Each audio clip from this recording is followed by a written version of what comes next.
All right, welcome to Bet the Edge. I'm Jay Croucher here with Drew Dinsick, recording immediately after San Francisco Detroit. Heart rate still kind of jacked. That was the drunkest, most insane game I can recall. I can't remember a team getting as many lucky breaks in as rapid succession in a small window of time as the Niners got there in that third quarter. But they win, they scrape it out, and they don't cover after Jameson Williams pulls in the touchdown at the end. What did you make of it, Drew? Is there anything to make of it?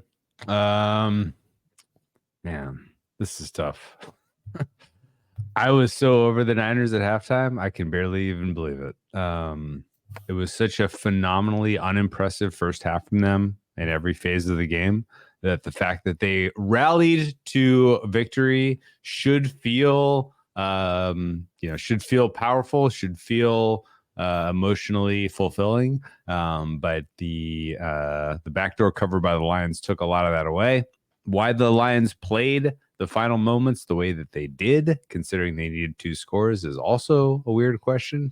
And ultimately, it was kind of a mess of the end of the game there. If the Niners had just knocked down that 4th down pass, and it's not it's a 10-point game instead of a 3-point game, I'm sure my mood would be quite different. But ultimately, didn't really hit anything on championship Sunday of consequence from a betting standpoint. Thought there would be more points in Baltimore. Thought that Niners would have an easier go of it. Ultimately, Kansas City, San Francisco is what I would have predicted for you for a championship game, and I softened on Kansas City because the market was so nuclear hot on Baltimore. I feel stupid for that. Now here we sit with 2 weeks to go, and we get a rematch of a really, really good Super Bowl from a handful of years ago, and a lot of angles to cover. But I guess if you made me have one takeaway from today, second half of the NFC Championship game, Brock Purdy was on the ropes. And there are a lot of people that do not believe that Brock Purdy is an NFL top tier caliber quarterback. And he was phenomenal. He was phenomenal. And not just his passing but his decision making to scramble. Like, he literally was like, this is what's available. I will choose this. And it was the correct decision every single time in the second half. And people will be like, well, game manager. People will find reasons to kick dirt on Brock Purdy. But at the end of the day, Kyle Shanahan called a lousy game, especially in that first half. He was literally holding the Niners back with some of the decision making with how he called that thing. And I felt like Brock Purdy literally put the Niners on his back and carried them in the second half with some of his, high leverage moments. And if you have a quarterback that can perform that well in high leverage, last time I remember a guy that was drafted at the end of the draft who was able to perform that well in high leverage moments. His name was Tom Brady. And if you're telling me that this is the next incarnation, I'm here for it. This feels very possible that Brock Purdy is going to ultimately seize the mantle of a guy that is just capable of the impossible. And everybody looks at his talent and skill set and says, no, he can't do it. And then he just does it anyway. I felt that way after this game, and I'm very, very impressed with Brock and his performance in the second half of this one against Detroit. And, I don't know, maybe I'm looking past the fact that this was extremely fluky, and that if Brandon Ayuk doesn't catch a pass off of the face mask of a defender who had a pick, then none of this happens. That's very possible. But ultimately, I come away from this game with a significant degree of appreciation for Brock Purdy. And it's hard to win at this level when there's only these few teams remaining and the stakes are this high. And the fact that he came back from certain death, guaranteed death, everybody assumed it was over. There were markets open for Detroit, Kansas City Super Bowl, and he wrestled victory from the jaws of defeat it's very impressive, and it must be recognized. And congratulations to Brock Purdy and the Niners for getting here. Yeah, I think that I mean, he was 0.33 EPA per play. That's MVP level stuff. 2.5% completion percentage over expected. I think he's a weird quarterback because it seems repeatedly in these big games that he's rattled to start the game, but then not rattled at all at the end of it. Because I thought he was pretty terrible in that first quarter where he's sailing passes high. Now, the pick was, I mean, he was hit as he threw it, but he shouldn't have been standing in the pocket that long. He should have felt the pressure.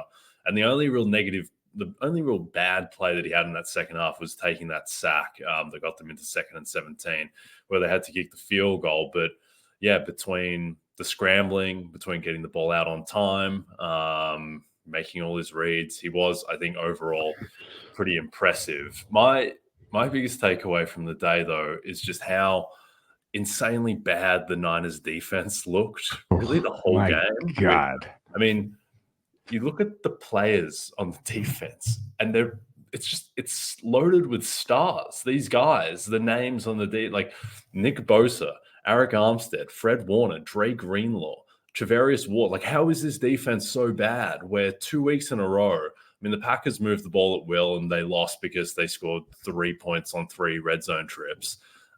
Detroit lost because they went 0 for 2 on those pivotal 4th downs, and then had just insane luck go against them. But I mean, this defense, now they get 2 weeks and they go up against Mahomes.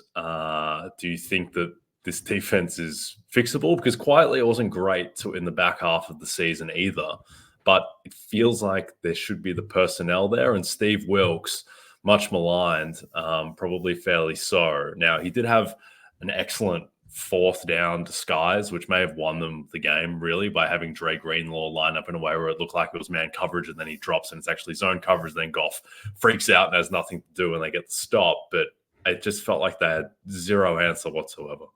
Yeah, I mean, that singular play you pointed out, I saw it too. If that's repeatable, then okay. It doesn't feel repeatable. Yeah. It doesn't feel repeatable. I don't know, man. The first half was so bad. It was so bad. They got pushed off the line of scrimmage so aggressively. The tackling was so poor. I was joking at halftime, like, if we found out that the entire team had the flu, I would not have been surprised. The defense was so out of their element. It was very, very hard to wrap my head around. And then it was like a different unit in the second half. I don't want to be especially critical of the Lions in the second half and some of their decision making, because ultimately they were themselves. Like, the fumble from Gibbs was a little fluky, and that was kind of where that's ultimately that's what we're saying.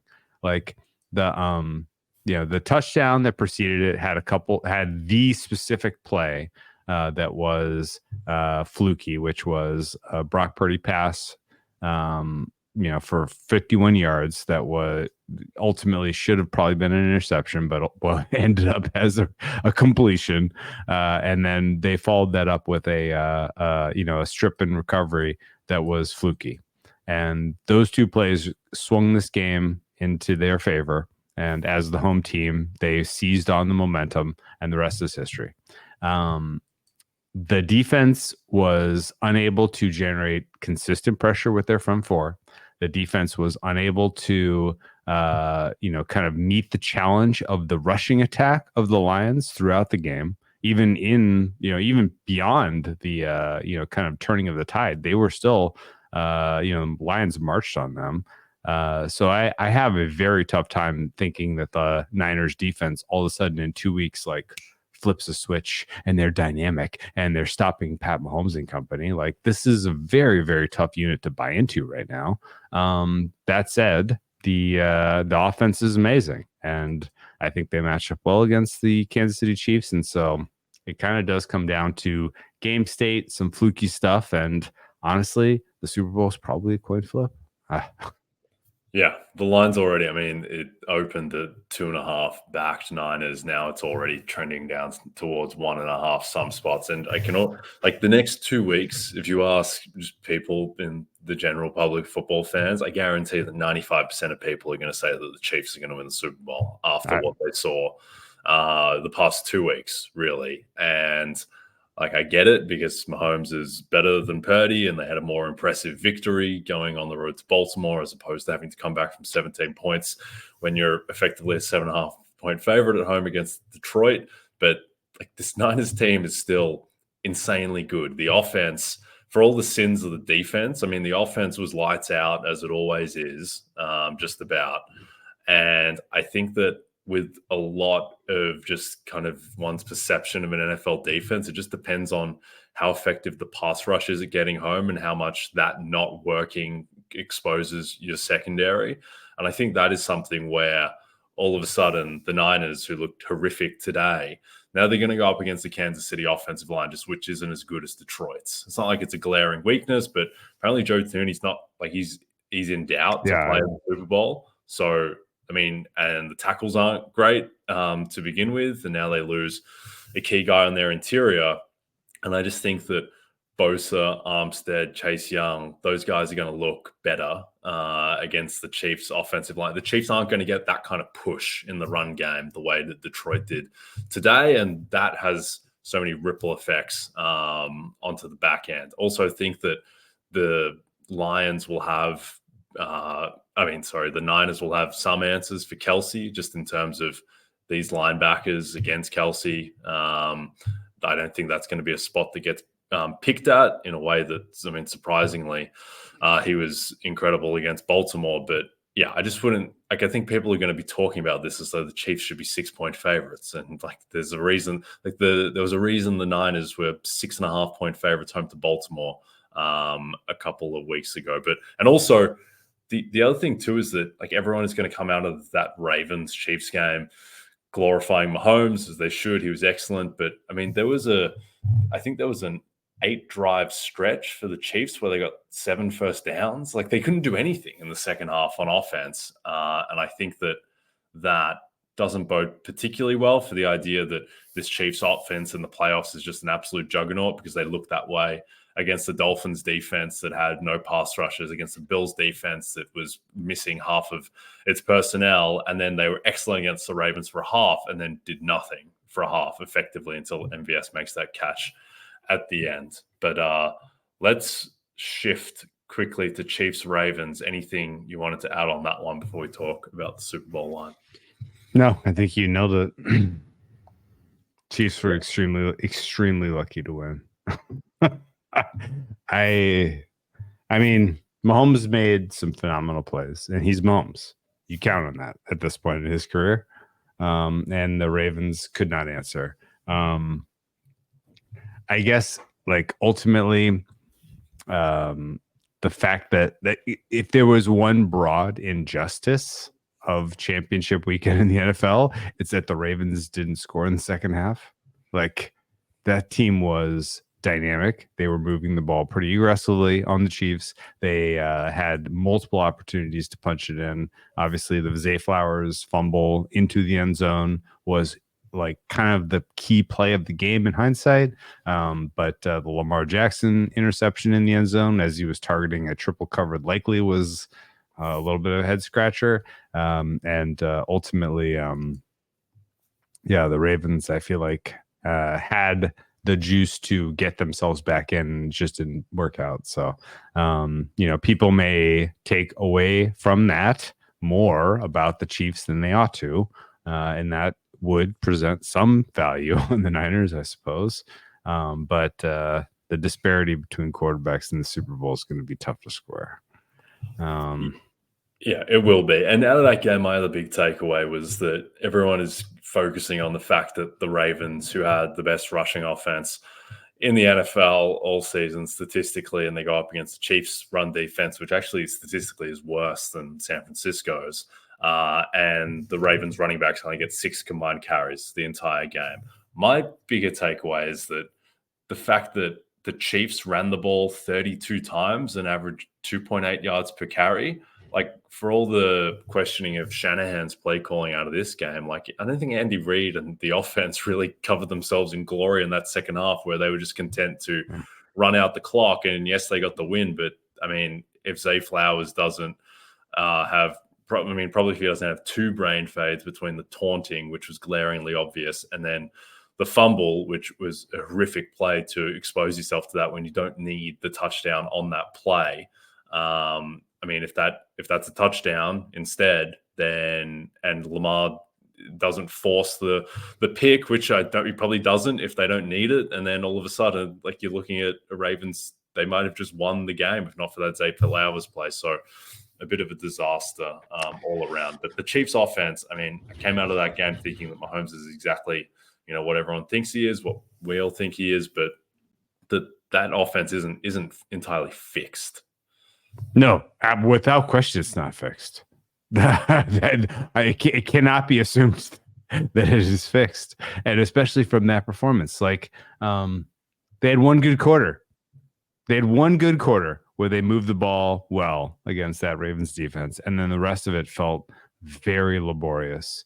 And the drive at the end of the first half, which could have ultimately been like the clinching drive, because if you give Pat Mahomes a 14-point lead, it is very, very tough to overcome that, because he can matriculate, he can take time off the clock. It is very tough to come back on a player when you have a 2-score deficit of that caliber. And so ultimately, like, it was a little bit of the early lapses, I felt like, from the Ravens defense, where they were it felt like they were shocked or surprised that the Chiefs were willing or interested in being physical and running, right? Like, it was the successful runs from Pacheco in the first quarter that I thought really set the tone much more than what Mahomes was doing. Mahomes was incredible in terms of his accuracy and his decision-making, as he always is.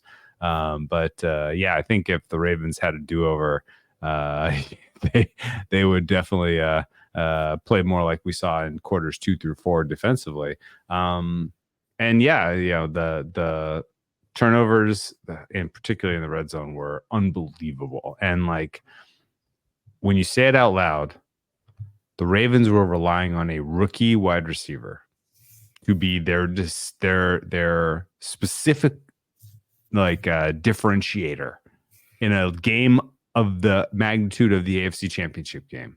It doesn't sound good, right? You don't want to rely on a rookie in those moments. And Zay Flower doing rookie stuff is kind of what happens. Like, that's kind of the way it goes. Even if he is a generationally awesome wide receiver as a rookie, like, that's just the way it goes. And so, I think ultimately, I'm kicking myself for not kind of realizing that, like, the Ravens were a little bit more shaky, a little bit more questionable in comeback mode than I thought they were. Like if you could drop me in halftime and been like, hey, how exactly are the Ravens throwing their way back into this game? They're gonna target Zay Flowers in the red zone. He's gonna make plays. Okay, good luck. Like, I feel like I could have seen a little bit of that uncertainty coming, and I think that really did play into the hands of the Kansas City Chiefs. That said, the Chiefs were at a huge rest disadvantage in this game. They had traveled 2 weeks in a row. They played an enormous amount of minutes on defense against the Buffalo Bills, and then backed it up with really, really solid defensive play in the first half of this game against the Baltimore Ravens. And if they get 2 weeks to regroup and recover, are they going to be able to show up against the 49ers and all of their weapons? Sure. Why not? Like, realistically, this is a huge step up in competition now for the Niners in terms of going up against this Lions defense and going against a full strength Chiefs defense. So there are a million angles to really try to deconstruct for the Super Bowl matchup, and this is going to be an all-timer, I think. Realistically, like, there are phenomenal ways into this game, both side and total, that we're going to get to, but we have a lot of work to do. Indeed. Yeah. I think the other main thing from Ravens Chiefs is just that Lamar just didn't play well at all. Like, he was 20 of 37, negative EPA, negative completion percentage over expected. He kept on, and I thought Romo did a good job on the broadcast of being like, he's overthrowing these deep sideline shots when you should be skewing towards underthrowing them, because if you underthrow them, then you have the chance of pass interference. And there are a couple of those plays which would cost. He just wasn't good. He looked rattled. He didn't seem like he had it. I don't know what. Thought he had more opportunity to scramble, and it just didn't click at all. Anyway, their season is done. We'll get to the Super Bowl in a sec, but first, it's a double dip of Big Ten basketball on Tuesday that can only be streamed on Peacock. Illinois and Ohio State tip things off at 6:30 p.m. Eastern as each team looks to boost their big dance resume. Then at 9 p.m., another chapter of an in-state rivalry will be written when upset-minded Michigan takes on Michigan State in East Lansing. Okay, this Super Bowl line's down to 1.5. Niners favored pretty much across the board now. The total is 47.5. Any big initial takeaway? Do you think that this is where the line will end up? I mean, this is effectively a coin flip game, so whether it's 1.5, pick one, doesn't really matter a great deal. I agree with you. It doesn't really matter a great deal. In fact, you could probably go across. I mean, you want the best price. Like, don't take this as flippant. Like, get a good price. If you're gonna bet the Super Bowl, don't just bet into a market independent price, please. But I could see this closing Chiefs favored. I could not see this closing Niners 3. What's your opinion?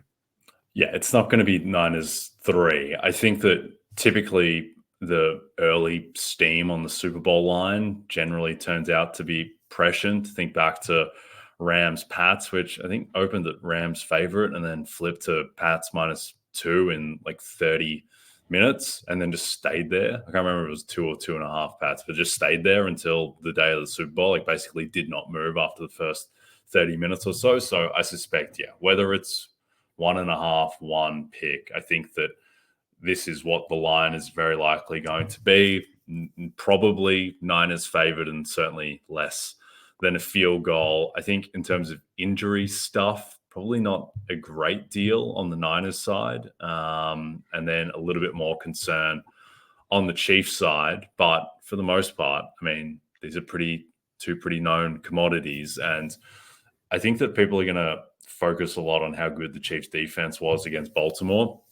This Niners offense is in a different tier to Baltimore's. And I think more about how good the Bills looked against the Chiefs defense and how they moved the ball almost at will, and just how different that game would have looked statistically if just Sherfield comes down with those 2 balls and Stephon Diggs comes down with his ball, and then all of a sudden it's an offensive explosion. And even with those 2 drops, Josh Allen had, in terms of his dropbacks, he had MVP level efficiency, and then on the ground, they basically did whatever they wanted. So I think that the Niners offense is going to give Kansas City a lot more troubles than Baltimore's offense did. But what do you think?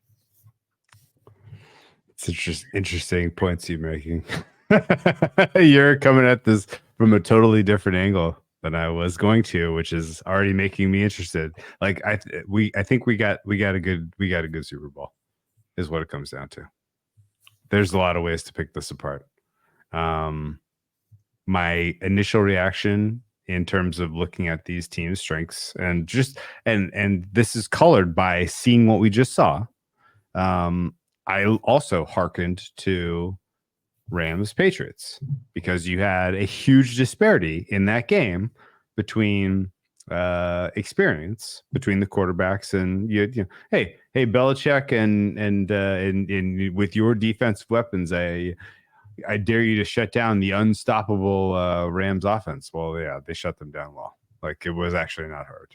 And I think there's definitely scope for Spagnuolo with what he's got going now to be absolutely diabolical defensively against this Niners offense. And if the Niners are stubbing their toes consistently in this one, does that make it easier for Pat Mahomes and company to get to 20 points, which is all they need to do to win the Super Bowl? Sure. So current lean would be under Chiefs. But there are 9 million ways to really break this particular handicap down to try to figure out how this ultimately breaks. I don't think that we got any signal from Kyle Shanahan that he has turned the page and is now a more aggressive quarterback.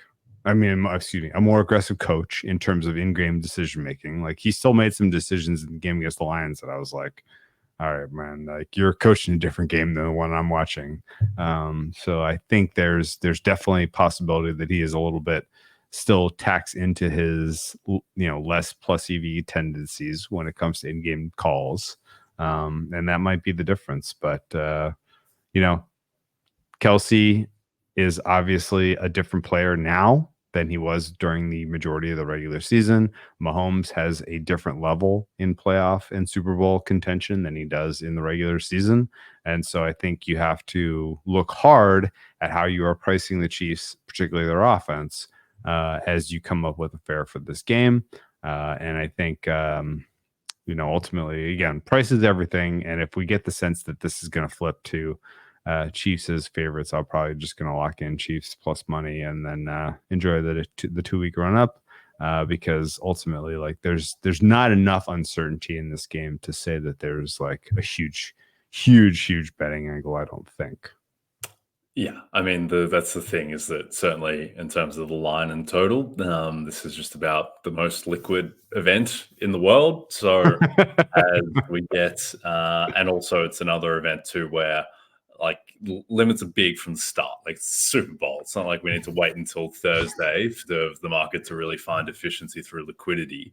And look, we'll have a lot of time to talk about the game, talk about the main markets and prop markets and everything. The two of us will be in Vegas on Radio Row all week, leading up to the Super Bowl, doing shows. So we will talk a lot about the game. But my first impression is that I think that the Chiefs, their offense and their side of the ball, has a much higher floor than San Francisco's in this game, just because the Niners defense is shown to be imperfect, and Patrick Mahomes has shown that he is basically a perfect quarterback, and just what that offense, the level that it has risen to, even with its imperfections against Baltimore, which is much better defense than San Francisco's, feel pretty decent that the Chiefs aren't going to score 10 points in this game. And I don't think the Niners are going to score 10 points either, but I think the Niners have a lower floor than the Chiefs, just because Purdy is so, can be so erratic. But I also think that the Niners have a higher ceiling on offense, just because they have better players, and they've been the much better offense all season. They're more explosive. And so I think that this basically comes down to, in terms of an opinion on this game, is how confident you are in the Niners reaching their ceiling. Because I feel pretty confident the Chiefs are going to deliver an 8 out of 10 performance on offense or thereabouts. I think that it's going to be difficult for them to put up 37 just with the type of personnel that they have surrounding Mahomes.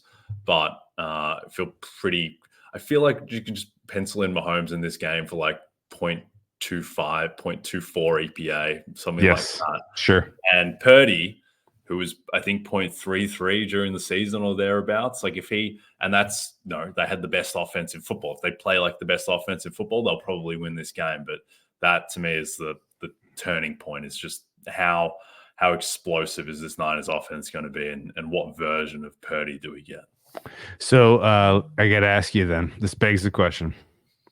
One of the, I think, most talked about, and I guess like the zeitgeist will focus on how did the Chiefs defense do this, Jay? How did they do this?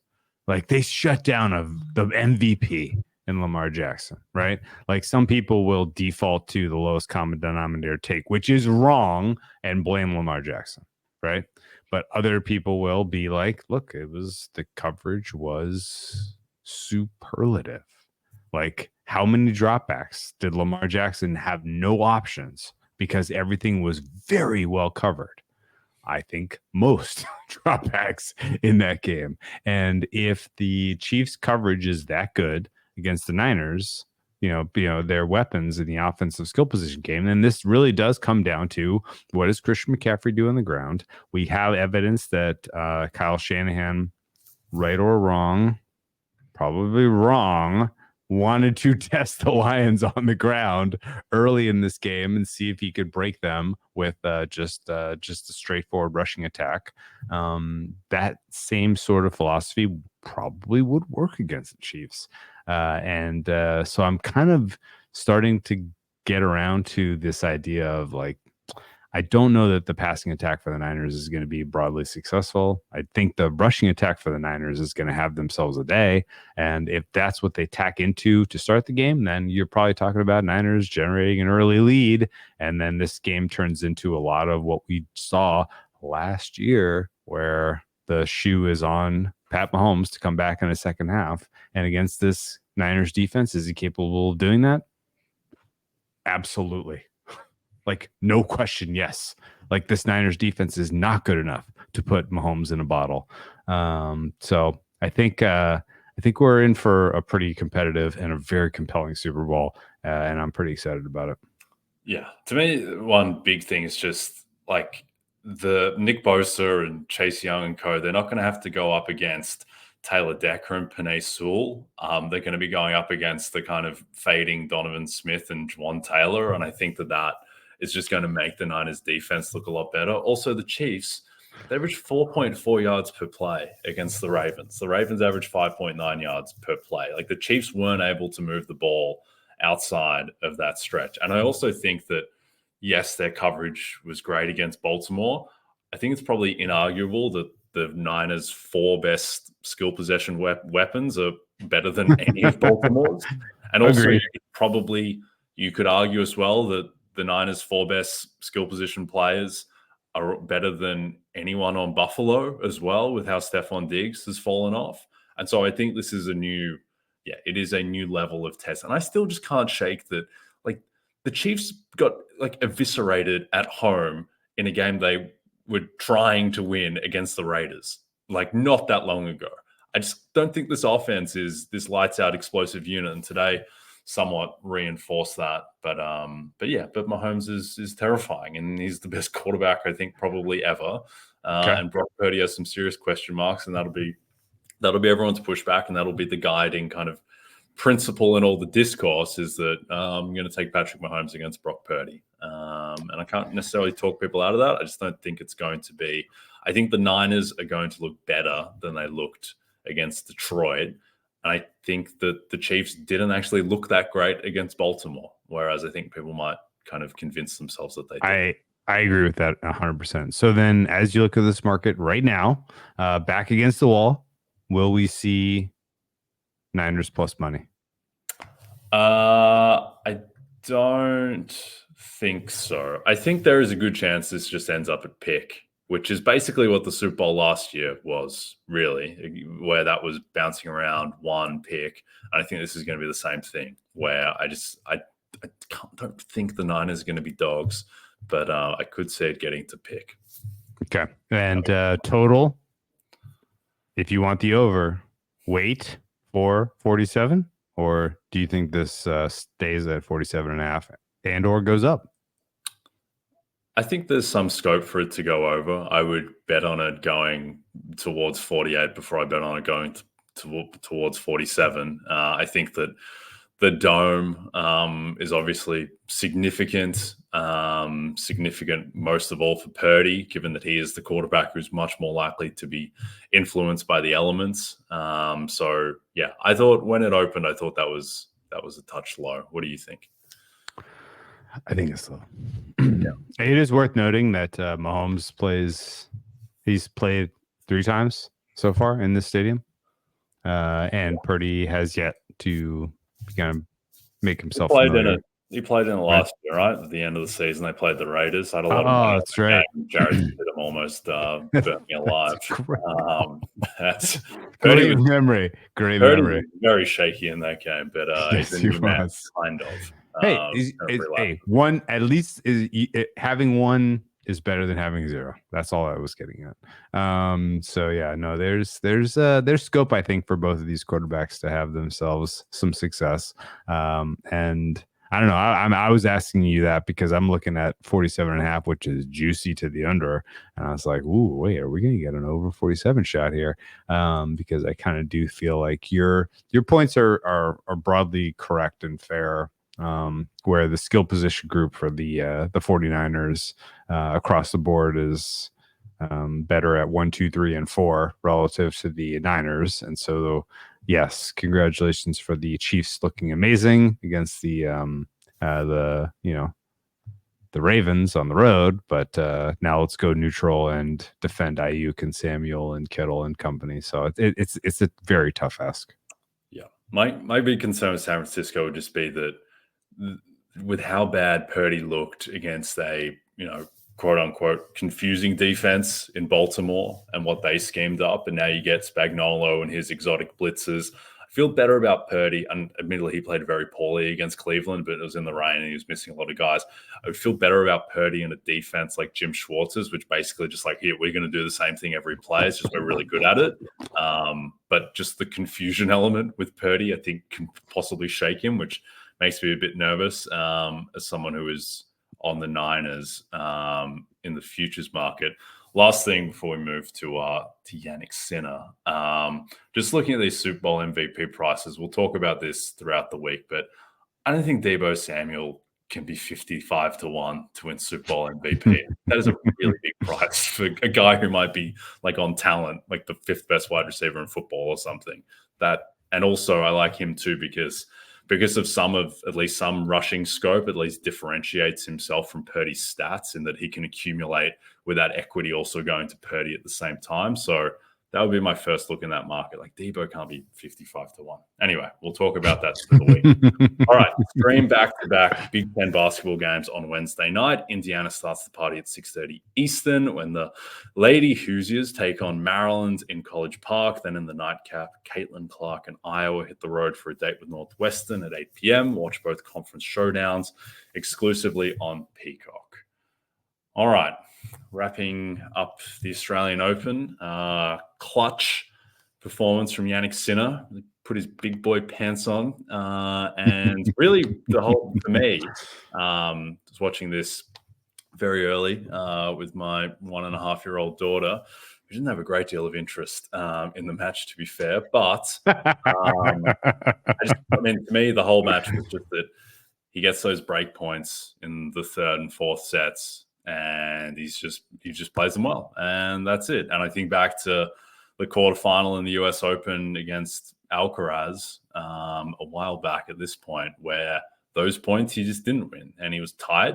And he was tight when he was serving it out from 30 love. He got real tight those 2 points, but then found himself. And I thought it was a good crowning moment that on match point 40-30 played the point aggressive. Went for a good and sensible winner and just nailed it to Medvedev's backhand court. So good on Jannik Sinner. What did you make of that? And what do you make of the tennis scene as we look ahead to the French Open? So, yeah, I was saving this. I haven't watched it yet. Spoiler alert. Sinner wins? I'm kidding. I'm kidding. I was up from 12:30 in the morning Pacific through 5 in the morning Pacific on the absolute edge of my seat because that was an epic match. And when I don't use this phraseology in hyperbole, right? I'm not being hyperbolic here, okay? Like, it is very, very important for men's tennis to have Sinner having won this tournament after Alcaraz won Wimbledon. Like, we are now entering the next stage of just phenomenal competition between just all universe talents. It is so cool, so fun, and I feel sad for Medvedev, a tiny amount. I feel amazing for all of us who won Sinner a better amount, but like it sucked that Medvedev had to be the loser here. But like don't mistake what happened, right? Sinner took care of business this entire fortnight. He was clinical. He was amazing. He dispatched Djokovic, who owns that court. He dispatched him cleanly. Like he realistically should have won in straights, and he took care of business. And Medvedev fooled around for his Rusevori match, his match against Borjos. That should have been straight sets. He definitely shouldn't have gone 3 sets against Hurkacz in the quarters, and he had to dig deep to get past Zverev. Thankfully, he got past Zverev. We do not want to be recapping an Alexander Zverev Aussie Open championship. Believe me. So it was all for the best, and he was completely out of gas. He played more tennis in a Grand Slam final than any human has ever played in the 2 weeks running up to it. Like he played 24 hours of tennis. Like literally, like he ran 6 marathons and then had to try to run another marathon. Like that's hard. It's really, really hard. And Sinner literally, like, he could have capitulated. Like Medvedev came into that match, I thought, with the perfect strategy. I was talking to some of our friends and I was like, look, man, if I'm Medvedev's team, I'm literally like, we go blitzkrieg out of the gate and we just try to get Sinner to be like, well, today's not the day. Like, get him to quit. And he blitzkrieged him perfectly. He was dominant through the first set and up to 5-1. And then there was a wobble. And Sinner saw the wobble. He caught wind of it. He broke back. He held serve. He got confidence. And he was like, okay, like I just have to stay this course. And I will have opportunities at the end of the third that I have to take advantage of. He did it clinically. He got to the end of the fourth. I have an advantage. I have to take advantage of it clinically. Bang. Like Sinner is just, he's clinical. That is the classical word to describe the way he plays tennis. It was phenomenal to watch. It was incredible to be a part of. And I was just like, once you got to the 5th set, you're like, it's over. Medvedev knew it was over. Sinner knew it was over. It was just like kind of inevitable how it went down. It was, it was fun to see and be a part of. And very, very happy that Sinner got that home, because now we have a true passing of the torch from the previous generation to the next generation. And we get to see Sinner and Alcaraz fight it out and figure out who is the best on each surface over the next 10 years. And I am absolutely delighted. This was the best possible outcome. And I cannot even express it to you how huge it is that there was a clean passing of the torch from Djokovic to the next gen. So hat tip to Djokovic for the most historic run we've ever seen in tennis, the most dominant run on any given surface, which was specifically that Melbourne court. And, best of luck getting one more before you hang it up. But I think we have literally crossed paths here where Djokovic is on his way down, Sinner and Alcaraz are on their way up, and, the rest is going to be history. Yeah, it's interesting pricing in fatigue in tennis, because there has to be, beyond what you can quantify in terms of its effect, and that impacts pricing, but just the mental aspect, which is less quantifiable, of Sinner being 2 sets to love down. It felt less dire because of Medvedev's rest situation, where if you felt that if you just get the 3rd set, then all of a sudden it is seriously game on. And it did. Like, it felt like towards the back end of the 4th set and the entire 5th set that Medvedev was just hanging on, and it felt like he was going to need, a minor miracle to pull it out, which it looked like for a second Sinner might gift him in that final game. But to his credit, to me, Sinner, the way he moves on the court, and because he's like 6'2", 165, looks like a giant praying mantis, like the way that he crouches down and he unleashes it. Yeah. I always thought the best way to describe Roger Federer's forehand was that he had a liquid whip, which kind of perfectly encapsulates just the kind of visual phenomenon of watching Federer. And to me, Sinner is very insect-like, but in a kind of engaging way. He was magnificent, and come full circle since. Hey, your 1-year-old got to see history, man. Honestly, like I will forever remember Sinner winning his first slam. Yeah. Period. And there will probably be more to come. All right. Well, we'll talk more tennis throughout the week, and certainly ramp it up as we get closer to the French Open. We'll talk about it more before then too, but we're done for now. Quite an evening, Drew. I still feel the heart rate is still beating. Someone who, in a way, I'm sad we went in the same boat, but I just needed the win. Just needed to just advance San Francisco, and that to me, it felt done. Even at 24-10 when they got the ball back, I still thought it was done. And they needed the ridiculous Ayuk play, and then Jimmy Gibbs to fumble because of the bad handoff. Because they got confused, but epic 24 hours. Is there something there, right? Having staved off death, right? Like you save match point, you move into the next round. Like you're a little invincible. Like are we there with the Niners? To me, the best example of that was the Saints back in, was it 2009, when they really should have lost at home to the Vikings in the NFC title game, and then Favre throws the interception across the body.